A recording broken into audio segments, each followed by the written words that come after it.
అలా ఉంది పరిస్థితి. ఈ 18 నెలల పరిపాలనలో ఏ అంశాలు బాగున్నాయి? 2 పనులు ఉన్నాయా? చండాలంగా ఉన్నాయి పనులు. సూపర్ సిక్స్ అంటే ఏం పెట్టారంటే చెప్పండి. మేమంటే బాధపడతారు కానీ అంటే ఉన్నోడితో రాజ్యం, లేనోడికి ఏమీ లేదు. ఇప్పుడు జగనన్న కాలనీలు ఇచ్చాడు, ఆయన వచ్చాడు వాటిని కొంచెం అభివృద్ధి చేయాలి కదా, అభివృద్ధి పట్టించుకోవట్లేదు. సామాన్యులు ఏమైపోతారు ఇక. కొత్తగా ఇచ్చిన డాక్యుమెంట్స్ ఆ బాండ్స్ కూడా క్యాన్సిల్ చేశారంటున్నారు. చేయలే, వాటిని చేయలేదు. మనం మేము వెళ్ళి ఆఫీస్ కాడికి వెళ్తే మీకు ఇంతకుముందు బాండ్ వచ్చిందన్నారు, వచ్చి చూపించాం పట్ల, చూపిస్తే ఇంక మీకు రాదమ్మా, అది మీరు డెవలప్ చేసుకోండి మీరే అంటున్నారు. దానికి ఎవరు వస్తారు పట్టించుకోవడానికి చెప్పండి, ఎవరు రావట్లేదు. ఉందా అది స్థలం చూపించలేం మాకు. ఆయన ఈ లోపు దిగిపోయింది. ఆయన వస్తే చేసేవాడు కానీ అతను దిగిపోయి అతను వచ్చాడు, ఏం పట్టించుకున్నాడు, అతను వచ్చి ఏం పట్టించుకోవట్లేదు. ఎలా ఉందన్న సూపర్ సిక్స్ నిజంగానే అరకొరగా అందుతుందా, నిజంగా అందుతుందా? గ్యాస్ బండ్లు 3 పెట్టే సంవత్సరానికి 2 పడ్డాయి. మొన్న 3 సార్లు వెళ్ళి ఆఫీస్కి వెళ్ళి 3వ బండ కోసం వెళ్తే మాకు పైన రాలేదని చెబుతున్నారు. ఇక్కడ ఎమ్మెల్యేలు ఎంపీలు ఏంటంటే అబ్బో మీకు చేసాం కదా అంటున్నారు. వీళ్ళు వాళ్ళ సోయింగ్ వాళ్ళు సరిపోయినాయి. రోడ్డు మీద ఫ్లెక్సీలు కట్టించుకోవడం, పుట్టినరోజులు చేసుకోవడం, వాళ్ళ ఇంటి సరిపోయిందా? నీకు ఓట్లు ఎత్తాక లేబర్ కావాలి, ఫుడ్కి వెళ్తే ఉన్నోళ్ళు కావాలి నీకు హోటల్కి, అంతేనా? లేబర్గా చూస్తున్నారు ఎవడైనా. ఆ చంద్రబాబు అని, జగన్మోహన్ రెడ్డి అని, పవన్ కళ్యాణ్ అని చెత్తగా ఉందా కూడా పరిపాలన అనకూడదు. కానీ మేమంటే వాళ్ళు ఫీల్ అవుతారు కొంతమంది. అంతవరకు ఇస్తేనే చేయగలం అంటున్నారు. ఇస్తారు అంత ఓపిక ఉందా? ఎవరికి 10 ఏళ్ళ ఆయన సింగిల్గా చేయమను, కూటమి కలిపి చేస్తే కాదు. ఇప్పుడు జనం ఏమంటున్నారు, దత్తపుత్రుడు అంటున్నారు ప్రతి ఒక్కళ్ళు ఎవరు చూసినా కూడా. అదే వాస్తవం మరి ఆయన చేసింది, అవునా కదా? అంటే గతంలో ఏ ఇబ్బంది ఉన్నా ముందుంటానన్న ఆయన తర్వాత ఎందుకు సైలెంట్ అంటే మనం అనకూడదు. ఇంకా మాటలు అంటే కొంతమంది ఫీల్ అవుతారు మీరు. ఇప్పుడు మా వాళ్ళు మేము కూడా నమ్మి ఓట్లు వేసాం. అంతకుముందు మేము జగన్కి వేసాం ఓట్లు, పవన్ వచ్చారని చెప్పి మేము వేసాం. క్యాస్ట్ మేము కాపులమే వేసాం, కానీ అది లేదు. ఇక్కడ మా ఎమ్మెల్యే కాపులే. ఏం చేస్తున్నారు చెప్పండి? వాళ్ళ పనులు చేసుకుంటున్నారు. ఎక్కడ పొలం కొనుక్కుందాం పరిస్థితి అలాగే ఉందన్న. 2వ దశ ల్యాండ్ పూలింగ్ అంటున్నారు. అమరావతి ఇప్పుడు అవదే కదా, ఇంక 10 ఏళ్ళు ఉన్నా అది అవదే కదా. ఏమో చెప్పండి. ఫస్ట్ ఇచ్చిన వాళ్ళకి ఫ్లాట్లు ఇవ్వలేదంట, మళ్ళీ 2వ దశ అంటారు. వాళ్ళ కూడా ఇప్పుడు ఎడుతున్నారు రైతులు, పొలం ఇచ్చిన వాళ్ళు. వాళ్ళ కూడా ఇంకా పొలం ఎడుతున్నారు, ఉన్నారు ఇంకా ఇమ్మంటున్నారు పొలాలు. వాళ్ళు ఇచ్చి అడిగిపోతే చెప్పండి. ఇప్పుడు మీరు ఉన్నారండి, నీకు 2 కొడుకులు, నీకు 2 ఎకరాల పొలం ఉంది, నువ్వు ఎకరం పొలం కూడా తీసుకుంటే రేపు నీ పిల్లల పరిస్థితి ఏంటి? అవునా కాదు? ఒకసారి మీరు ఆలోచించుకోండి. మేము చెప్పాను కాదు, మీరు ఒకసారి ఆలోచించుకోండి. పొలం తీసుకోను, వాళ్ళు ఉన్న ఇల్లు తీసుకోను, మీరు ఎక్కడో ఊరు బయటస్తామంటే అది వాళ్ళ తాతలు సంపాదించిన ఆస్తులు అయ్యి. అంతర్జాతీయ విమానాశ్రయము, క్రీడా ప్రాంగణం కట్టాలి కూడా అంటున్నారు. పక్కన బిల్డింగ్ కడితే మన కడుపులో పోవచ్చుదేంటి? రాదుగా. ఇప్పుడు కూరగాయలు ఎంత రేట్లు అమ్ముతున్నారు? అట్టిపళ్ళు మొత్తం తోటలు మొత్తం పోయినాయి, లేవు కూరగాయలు లేవు. ఇంత ఆకుకూర కట్ట వచ్చేపాటికి 50 రూపాయలు నాడు, కొత్తిమీర కట్ట వచ్చేపాటికి. ఏ రంగం బతకాలండి? ఇప్పుడు మేము 4 పిల్లలు ఉన్నాం మాకు ఇంట్లో, ఎట్ట పోతారు చెప్పండి? ఇప్పుడు ఉన్న కంటే ఒక కడితే కటింగ్ చేసుకుంటున్నారు. దేవదానంలో రైతులు గిట్టుబాటు ధర లేదు, కానీ ధరలు మటుకు ఎక్కువ ఉన్నాయి. ఇక్కడ మనీ మండుతున్నారు. అక్కడ రైతులు ఏమో ఏడుతున్నారు, చచ్చిపోతున్నారు పురుగు ముందు అయ్యి. కిలో టమాటా 4 రూపాయలు 3 రూపాయలు పోసేస్తున్నాడు. ఇల్లు కిలో టమాటా ఇక్కడ 50 రూపాయలు అమ్ముతున్నాడు. దీనికి ఎవరు పట్టించుకోవట్లేదు మరి? అసలుకి పవన్ కళ్యాణ్ పట్టించుకుంటుండా, చంద్రబాబు పట్టించుకుంటుండా, ఎమ్మెల్యే పట్టించుకుంటుండా, ఎంపీ పట్టించుకుంటున్నాడా, కార్పొరేటర్ పట్టించుకుంటున్నాడా? ఎవరు పట్టించుకుంటా చెప్పండి? మొన్న ఈస్ట్ గోదావరి సభలో మా మాట వినకపోతే ఆయన యోగి ఆదిత్యనాథ్ ఉత్తరప్రదేశ్ సీఎం ట్రీట్మెంట్ ఇస్తామంటున్నారు. బుల్డోజర్లతో పడతాం అలా చేస్తున్నారు. ఇప్పుడు ఎక్కడ కోలా మన భవానీ పొలంలో పడేసుకోవాలా, నీళ్ళు మొత్తం పడేసుకుంటున్నారు. గీత దాడితే కాళ్ళు కీళ్ళు ఎరగబెట్టి కింద కూర్చోరు. రోడ్డు మీద మరి మొత్తం ట్రాఫిక్ అని జామ్ అయిపోతుంది. ఒక్క పోలీసు నాయకు పట్టించుకోడే. ఎంతసేపటికి 2 వీలర్ రోడ్లే కనపడుతున్నాడు పోలీసులు కేసులు రాస్తానికి. కారు కనపడ్డా ఆటో వాళ్ళు కూడా అనకూడదు. ఆటో వాళ్ళు మనం వాళ్ళ పట్ట కూడా కొట్టారు పాపం, ఫ్రీ బస్సు పెట్టేసి. 2 వీలర్ మాత్రం అడ్డంగా కేసులు రాస్తున్నారు పోలీసు వాళ్ళు. ఆరోగ్యశ్రీ పరిస్థితి ఏంటి అంటారు? దాని గురించి పట్టించుకోవట్లేదు ఎవరు. వాళ్ళకి అది చెత్త మెయిన్. అది అంబులెన్స్ కూడా ఇంతకుముందు ఎన్ని ఉన్నాయి జగన్ ఉన్నప్పుడు, ఇప్పుడు ఎన్ని ఉన్నాయి చూడండి. 100కి 10 కూడా కనపడతారు రోడ్డు మీద. ఇప్పుడు బోల్డ్ పోయినాయి అన్ని. అది చెప్పండి. భాగస్వామ్యంగా 15 ఏళ్ళు ఉంటాము, మీరు వేరే వాళ్ళు రానివ్వని వాళ్ళే రేపు ఎలక్షన్లో తెలిసిపోద్దిగా. 15 అన్నది 30 అన్నది జనాల్లో మార్పు వచ్చింది. ఇప్పటికే వాళ్ళకు కూడా డౌట్ వచ్చింది. ఇప్పుడు వాళ్ళు 3 కలిసి పోటీ చేస్తే జనం వెళ్తే ఊళ్ళో జనం రావట్లేదు వీళ్ళకి. మరి ఈయన ఒక్కటి వెళ్తేనే మరి జనం కుప్పలు వచ్చేస్తున్నారు. అదే డబ్బులు పిలుచుకుంటున్నాడు అన్నాడు. నీకు డబ్బులు తిని వెళ్తున్నావా? నా డబ్బులు తిని వెళ్తున్నానా? నా పని నేను డ్యూటీకి వెళ్ళాలి. ఇప్పుడు నా పని వెళ్ళిపోతున్నా, నేను వెళ్తలేదుగా మీటింగ్లకి. అభిమానంతో వెళ్తున్నారు వాళ్ళు, అది తప్పు అనకూడదు. ఖచ్చితంగా 2029 మార్పు ఉంటుందంటారు. దాంతోపాటు స్థానిక సంస్థ పంచాయతీ ఓట్లో వచ్చిందన్న మార్పు 29 కూడా అవసరంలా. రేపు ఎలక్షన్ కదా, పంచాయతీ ఓట్లు, పంచాయతీలో తేడా వచ్చింది జనాలకి. చూస్తానండి. చూస్తే ప్రభుత్వాలు కొత్తవి, గతం చూశారు, ఇప్పుడు చూస్తున్నారు. గతంలో 9 పథకాలు అయితే గత ప్రభుత్వాలు, ఇప్పుడు ఏమో 6 పథకాలు. ఎలా అనిపిస్తుంది? అమల్లో కొంచెం జాప్యం ఉందా లేదా బాగానే ఉన్నాయి? అమల్లో జాప్యం అవుతుందండి. గత గవర్నమెంట్లో ఉన్నట్టుగా వాలంటీర్లు కానీ ఆ వ్యవస్థ అందుబాటులో లేదు కాబట్టి ఏదైనా కొంత లేట్గానే అవుతుంది. ప్రజలకు అందుబాటులోకి ఏ పథకం కూడా అందుబాటులోకి రావట్లేదు. గతంలో వాలంటీర్లు ఉన్నప్పుడు ప్రతి పథకాన్ని గుమ్మం దగ్గర తీసుకొచ్చి వాలంటీర్లు చెప్పడం జరిగేది. ప్రతి పథకం కూడా ప్రతి ఒక్క పేదవారికి అందింది.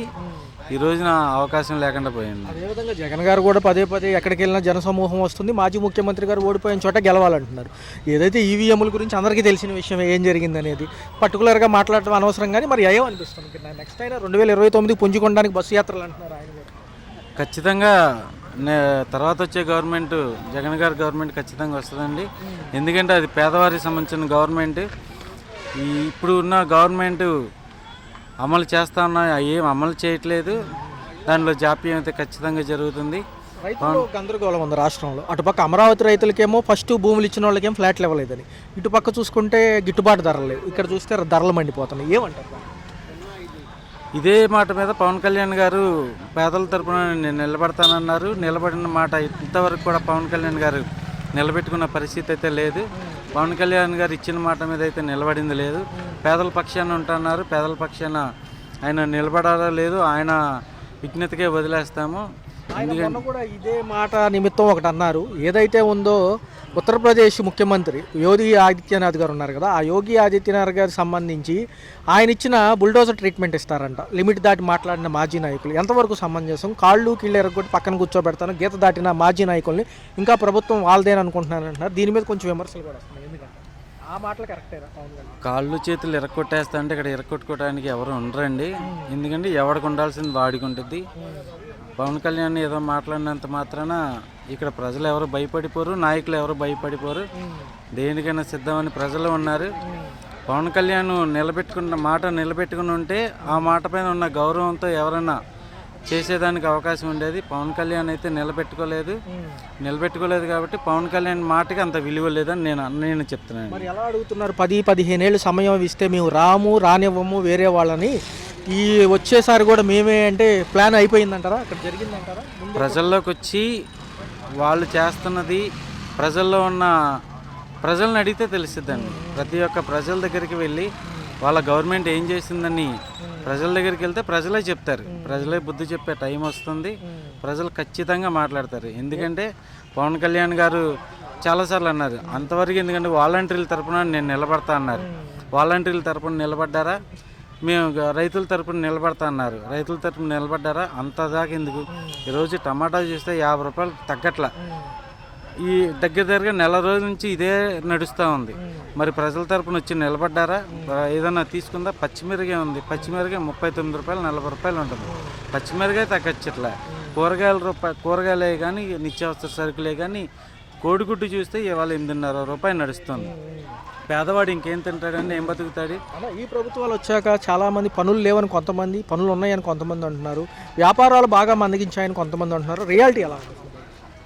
వ్యాపారాలు అయితే నేనే దాని సాక్ష్యం అండి. వ్యాపారాలు బాగా పడిపోయాయి.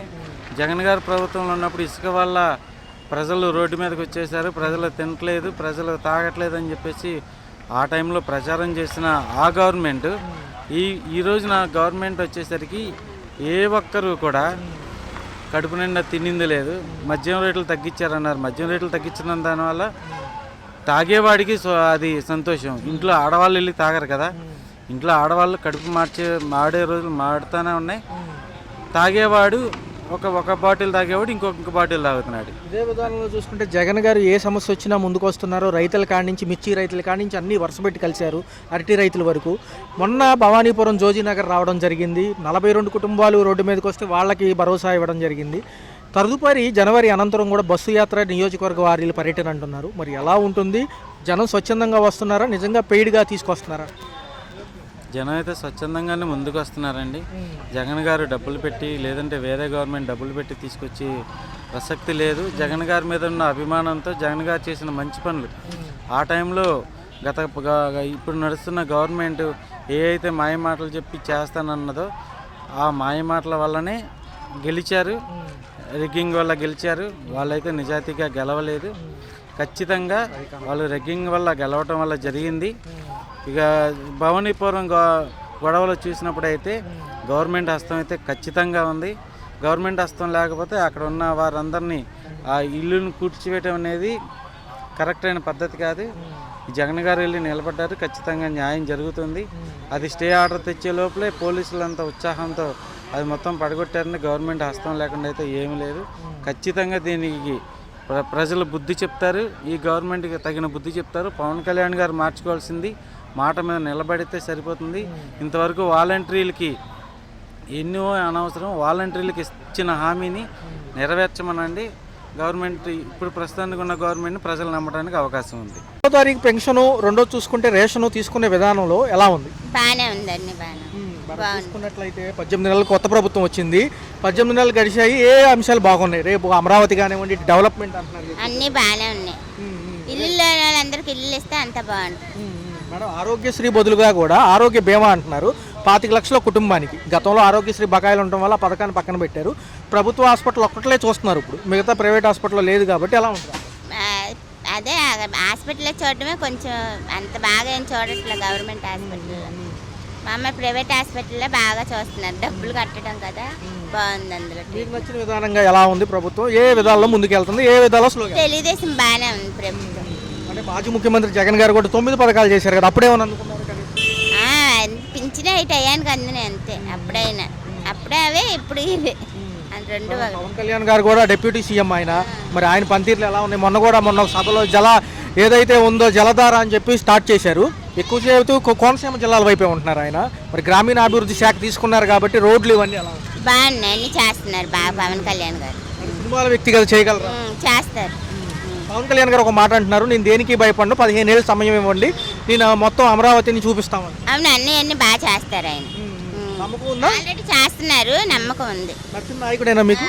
నచ్చిన నాయకుడే. మేడం, మరి చూస్తే విజయవాడ ఇటు పక్క ఏమన్నా భూ రేట్లు పెరిగినట్టు అనిపిస్తున్నాయి, ఎందుకంటే పక్కన అమరావతి లేదు, ఏం పెరగలేదు, ఇంకా ఏం లేదు, అన్నీ అలాగే ఉన్నాయి. మరి ఏమంటారు మేడం? పవన్ కళ్యాణ్ గారు ఒకటి అంటున్నారు, పదవిలో ఉన్నా లేకపోయినా పవన్ కళ్యాణ్ దేనికి భయపడిన అంటున్నారు, మొన్న మాట్లాడారు. ఇంకా అది వాస్తవమే కదా, దేనికి ఎందుకు భయపడాలి? ఆయన చేయాల్సినవన్నీ చేస్తున్నాడు పక్క నుంచి. 18 నెలలు కొత్త ప్రభుత్వం వచ్చినా కానీ పాత నాయకులు ఇంకా మారలేదు, బూతులు తిడుతూనే ఉంటున్నారు. కొంచెము పాలనాపరమైన అంశాల మీద చెప్పండి, మేము తప్పులుంటే కరెక్ట్ చేసుకుంటాం, కానీ ఇలా బూతులు తిడితే ఒప్పుకోను అంటున్నారు. అది కరెక్టేగా, మరి ఎవరిని తిట్టకూడదు కదా, ఎవరు కూడా, ఎవరి ప్రభుత్వం వాళ్ళది. దానికి మరి యూపీ ఉత్తరప్రదేశ్కి సంబంధించి యోగి ఆదిత్యనాథ్ గారు ట్రీట్మెంట్ ఇచ్చినట్టు ఇస్తాను అందరికీ, ఏదైతే ఉందో రౌడీలు వేరు వేశారు, గోండాలను వేరు వేశారు అంటున్నారు. ఆ విధానంలో ట్రీట్మెంట్ ఇస్తేనే వీళ్ళందరూ లైన్లోకి వస్తారేమో, ప్రభుత్వం ఇంకా వాళ్ళదే అనుకుంటున్నారు అంటారు. అది నిజమేగా మరి. ఆయన ఏరేశారు అట్లాగే అందరినీ. అయితే కాళ్ళు కీళ్ళు చేతులు విరగొట్టి పక్కన కూర్చోబెట్టాలి రౌడీలు అంటున్నారు. నిజమే, అది కరెక్టేగా మరి. ఎవరిని వార్తలు చూసాం, బాగానే ఉంది, బాగానే చెప్తున్నారు అన్ని. పదవిలో ఉన్నా నేను భయపడలేదు, లేకపోయినా భయపడలేదు, సినిమాలు చేసుకునే వ్యక్తి. పిల్లలకి డబ్బులు వేస్తామన్నారు కదా, మనిషికి 1500 నెలకి. అవి కూడా ఇవ్వాల్సిన ఇస్తే బాగుంటుంది. మళ్ళీ ఇల్లు లేని వాళ్ళందరికీ ఇల్లులు ఇస్తే అవి బాగుంటాయి. ఉన్నాయి ఇల్లులే మెయిన్ ఇంపార్టెంట్. ఇస్తే కనుక ఇంకా పద్దాకలే చంద్రబాబు నాయుడు గారు గెలుస్తూ ఉంటారు. ఇంకా స్థానిక సంస్థల ఎన్నికలు ఉన్నాయి మేడం, ఒక పక్క మున్సిపాలిటీలతో పాటు గ్రామాల్లో పంచాయతీ ఎన్నికలు, మరి అడుగుతారా ఎవరన్నా నాయకులు? అడుగుతాం. చూసుకున్నట్లయితే 18 నెలల పరిపాలనతో పాటు అమరావతికి సంబంధించి, స్టేట్ డెవలప్మెంట్ సంబంధించి ఏ అంశాలు చాలా బాగా వెళ్తున్నాయి, మీకు ఏ అంశాలు బాగా నచ్చాయి? డెవలప్మెంట్ బాగుందండి, ఇంకా పురోగతి రావాలి. మార్చి నాటికి అన్నీ కొంచెం ప్రారంభం అవుతాయి అనుకుంటున్నాము. ఇది ఇంకా ఫాస్ట్గా చేస్తే ఇంకా బాగుంటుంది. మార్కెట్లో క్యాష్ ఫ్లో లేదండి, దానివల్ల కొంచెం ఇబ్బందిగా ఉంది మార్కెట్. అదే విషయం. సార్, అమరావతికి సంబంధించి కూడా గెజెట్లో మనం కనుక బిల్లు తీసుకొస్తే చట్టభద్రత కల్పించే విధానంలో కొంచెం కేంద్రం సుముఖత చూపలేదు. 2014 నుంచి కుదరదు, 2024 జూన్ తర్వాత నుంచే కుదిరిద్దని అంటుంది. మరి ఎలా అనిపించింది? 3వ తారీఖు ఏదైతే గత ఎలక్షన్స్ జరిగిన తర్వాతనే నుంచే మేము పరిగణలో తీసుకుంటాము, ఉమ్మడి రాజధాని కాన్సెప్ట్ ఉంది. ఏముంది, కొంచెం నిరుత్సాహపడ్డారా? అలాంటిది ఏం లేదండి, బిల్లు పెట్టడానికి ఇబ్బంది ఏం లేదు. కాకపోతే కొంచెం టెక్నికల్ ఇష్యూ ఉంది, నెక్స్ట్ సెషన్స్లో పెడతామన్నారు. అది ఆమోదయోగ్యమేను, దానివల్ల ఇబ్బంది ఏం లేదండి. పవన్ కళ్యాణ్ గారి విషయంకి వస్తే ఏమో సార్, ఈస్ట్ గోదావరి మొన్న నిడదవోలు నియోజకవర్గం అంతా తిరిగారు. మరి ఎలా అనిపిస్తుంది? ఆయన కొన్ని వ్యాఖ్యలు చేశారు, ఇంకా మంత్రులు మారలేదు, తమ ప్రభుత్వమే ఉందనుకుంటున్నారు, మాజీ మంత్రులు ఎవరైతే ఉన్నారో ఓడిపోయిన వాళ్ళు అంటున్నారు. ఏం జరుగుతుంది? ఎందుకని వాళ్ళు కొంచెం ఈ విధి విధానాలు మార్చుకోవాలి, బూతులు మాట్లాడకూడదు, ఏదైనా పాలనాపరమైన అంశాలు ఉంటే చెప్పమంటున్నారు. పాలనాపరమైన విషయాలు మాట్లాడడానికి వాళ్ళు అసెంబ్లీకే రావట్లేదండి, దానివల్ల వాళ్ళు చాలా కోల్పోతున్నారు. వాళ్ళు ఏదో ఏకపక్ష నిర్ణయం తీసుకుంటున్నారండి. ఏదన్నా వచ్చి అసెంబ్లీలో రిప్రజెంటేషన్ చేస్తే ఆ 11 మంది అయినా కొంచెం బాగుంటుందండి. వన్ సైడ్ అసెంబ్లీ కూడా అంత బాగోదండి. ప్రజాస్వామ్యం అంటే 40-60 ఉంటేనే ప్రజాస్వామ్యం కరెక్ట్గా నడుస్తుందండి. ఎంత పాలకుడు మంచోడైనా సరే 40-60 ప్రపోర్షనేట్గా ఉంటేనే ప్రజాస్వామ్య వ్యవస్థే అదండి. ఆ వ్యవస్థని ఇప్పుడు మన వాళ్ళు ఏంటంటే ఎక్కువ మెజారిటీ ఇచ్చారు టీడీపీకి, దానికి తగ్గట్టుగానే వీళ్ళు నడుచుకుంటున్నారు. కానీ ప్రతిపక్షం కూడా ఉండి ప్రతిదీ అబ్జెక్షన్ చేసి వాళ్ళ ప్రజల నుంచి ఏం కోరుకుంటున్నారో, వాళ్ళ పర్సంటేజ్ ఆఫ్ పీపుల్ ఏం కోరుకుంటున్నారో అది అసెంబ్లీకి వచ్చి చెప్తే బాగుంటుంది. అదే విధానంలో ఆయన ఏమంటున్నారంటే ఉత్తరప్రదేశ్ యోగి ఆదిత్యనాథ్ గారు ఎవరైతే చీఫ్ మినిస్టర్ ఉన్నారో ఆయన చేసిన ట్రీట్మెంట్ గోండాలని గ్యాంగ్స్టర్లని ఎవరినైతే వేరేశారో అదే విధానం కీళ్ళు కాళ్ళు ఎరగొట్టి కూర్చోబెడితే మాట వింటారు, ఇంకా బూతులు మానడం లేదు, తమ ప్రభుత్వాలే ఉన్నాయి అనుకుంటున్నారని ఇండైరెక్ట్గా అంటారు. ఎందుకంటే అది కల్చర్కి సంబంధించిందండి. వైసీపీ అనే వాళ్ళు సరిగా మాట్లాడతాం, అగ్రెసివ్గా మాట్లాడతాం, హర్ట్ అయ్యేటట్టు మాట్లాడతాం, దీనికి అంత ట్రీట్మెంట్ అక్కర్లేదండి. వాళ్ళు కూడా ఒకసారి చెప్పి ఎన్నిసార్లు చెప్పినా వాళ్ళు మార్చుకోవట్లేదు. ఇంకా అది ప్రజలకు వదిలేసేస్తే వాళ్ళని ఎక్కడ ఉంచాలో అక్కడ ఉంచుతారండి. పవన్ కళ్యాణ్కి భయం లేదు, పదవిలో ఉన్నప్పుడు కానివ్వండి లేనప్పుడు కానివ్వండి. గతంలో నేను సినిమాలు చేసుకునేవాడిని, కానీ నేను ప్రజల కోసం వచ్చాను, ఆ ప్రభుత్వాల నుంచి ప్రజల్ని విముక్తి చేయడానికి వచ్చాను అంటున్నారు. ఏం జరుగుతుంది? పర్లేదండి, పవన్ కళ్యాణ్ బాగానే చేస్తున్నారు. ప్రజలకు కూడా చాలా పవన్ కళ్యాణ్ మీద చాలా హోప్స్ పెట్టుకున్నారు. అనుకున్నంత పవన్ కళ్యాణ్ పబ్లిక్లోకి రావట్లేదని నేను అనుకుంటున్నానండి. అది కొంచెం ఫోకస్ చేస్తే బాగుంటుంది అంటారు. అంతే కదా. మరి ఎలా ఉంది సార్? కేంద్రంగా ఆయన ఏమంటున్నారంటే గతంలో ఇదంతా కూడా నేను ప్రజల్ని ఈ పాత ప్రభుత్వాలు పెట్టిన కష్టాల నుంచి బయటకు తప్పించడానికి వచ్చాను, 15 సంవత్సరాలు కనుక సమయం ఇవ్వగలిగితే, అంతకుముందు కూడా అన్నారు కదా 15 సంవత్సరాలు ఇవ్వగలిగితే ఏదైనా చేయగలం అంటున్నారు కదా. ఎవరైనా సర్టెన్ పీరియడ్ ఇస్తేనేనండి, అధికారం ఇస్తేనే చక్కగా చేస్తారు. పోయినసారి మిస్ అవ్వటం వల్ల చాలా ఆంధ్ర ప్రజలు చాలా నష్టపోయారు. ఇంకా ఈసారి ఇంకోసారి కనుక ఇస్తే సరిపోద్ది వీళ్ళకి టైము. అది పబ్లిక్ భావిస్తున్నారు, మేము కూడా అదే భావిస్తున్నాం. రెండో దశ ల్యాండ్ పూలింగ్కి అనుమానాలు ఎవరైతే రైతులకు ఉన్నాయో అమరావతిలో అన్నీ కూడా మేము క్లియర్ చేసామంటున్నారు. కానీ గతంలో ఇచ్చిన భూములకి ఇంకా రిటర్నబుల్ ఫ్లాట్స్ ఇవ్వలేదు రైతులకు అంటున్నారు. అది కొంచెం గందరగోళంగా ఉంది. చాలా వరకు పేపర్లో ఉన్నాయి కానీ స్థలాల రూపంలో లేవంటారు. ఏం జరుగుతుంది?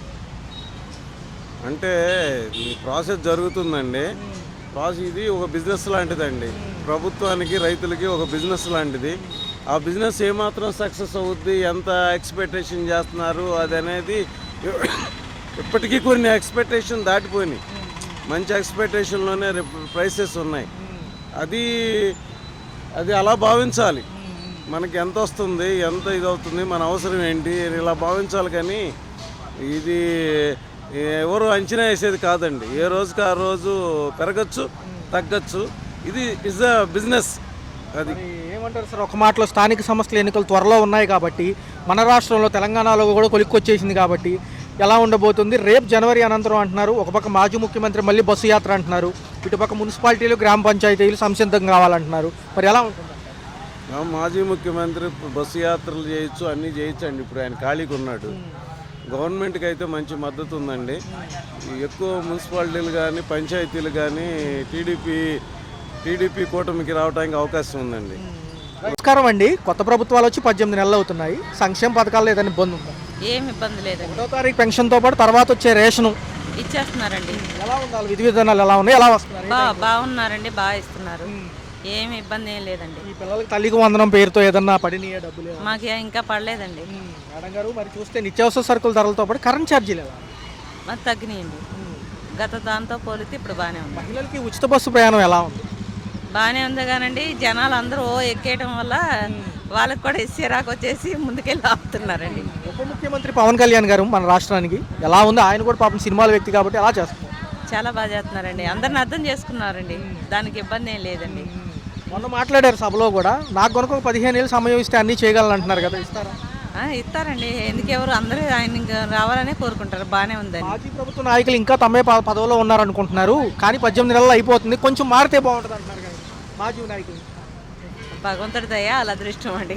మరి ఇస్తారు. యోగి ఆదిత్యనాథ్ లాగా రౌడీల్ని గుండాలి ఏదేసేస్తామంటున్నారు, ఆయన మంచి విధానమేనా? అదైతే నాకైతే తెలియదు, అంత అనుభవం లేదు. ఏదో ఉన్న కడిగి చెప్పాను, నాకు అంతవరకు. లాస్ట్ వరకు చేయగలరు ఆయన? ఏమోనండి, చేయొచ్చు.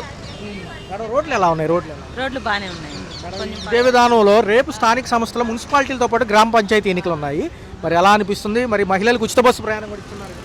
బాగానే ఉంది. బాగానే. మేడం మరి చూస్తే అమరావతి పక్కనే అయితే రేపు పిల్లలు ఇక్కడ ఉద్యోగాలు చేసుకోవచ్చు అంటున్నారు. కొంచెం సమయం ఇస్తారా మరి? ఈ సమయం ఇప్పుడు దాకా అయింది కదండి. ఈ ఉద్యోగాలు ఇక్కడ దగ్గరకు వస్తే ఇంకా బాగుంటుందని ఆలోచన. మరి ఉచితాలు ఉంచవచ్చా, తీసేయచ్చా, నిజమైన అర్హులకి ఇవ్వచ్చా? ఏమోనండి, అవన్నీ తెలియాల్సింది వాళ్ళకేమో, మాకేం తెలియదండి. మేడం ఆరోగ్యశ్రీ బదులుగా ఆరోగ్య బీమా పథకం 25 లక్షలు రేపు ఏప్రిల్ 1 ప్రభుత్వ హాస్పిటల్ ఒకటే ఇప్పుడు ఉంది, ప్రైవేట్ హాస్పిటల్లో లేదు కాబట్టి రేపు ప్రైవేట్ హాస్పిటల్కి కూడా వీలుంటుంది అంటున్నారు. ఏదన్నా పెద్ద జబ్బులు వస్తే కనుక చూపించుకోవడానికి. అవునా అండి, మరీ మంచిది కదండి. ఎవరికైనా విద్యను ఆరోగ్యం గురించి ఆలోచన. గ్యాస్ సిలిండర్ డబ్బులు ఏమైనా పడ్డాయో 3కి 2 కానీ మొదట 2 ఫస్ట్ది పడిందండి, తర్వాత చూడలేదు ఇంకా. అన్ని విధాలు బాగానే ఉందండి. బాగానే ఉంది. హలో, తెలుగు రాజ్యం ఛానల్ చూస్తున్నారా? సామాజిక రాజకీయ జీవన చిత్రణే తెలుగు రాజ్యం. అతిశయోక్తులు అసత్యాలు ఉండవు. రాజకీయ కోణం కాదు, ప్రజా కోణమే కొలబద్ద. తెలుగు రాజ్యం వీక్షణ మీ ఉత్తమ అభిరుచికి నిదర్శనం.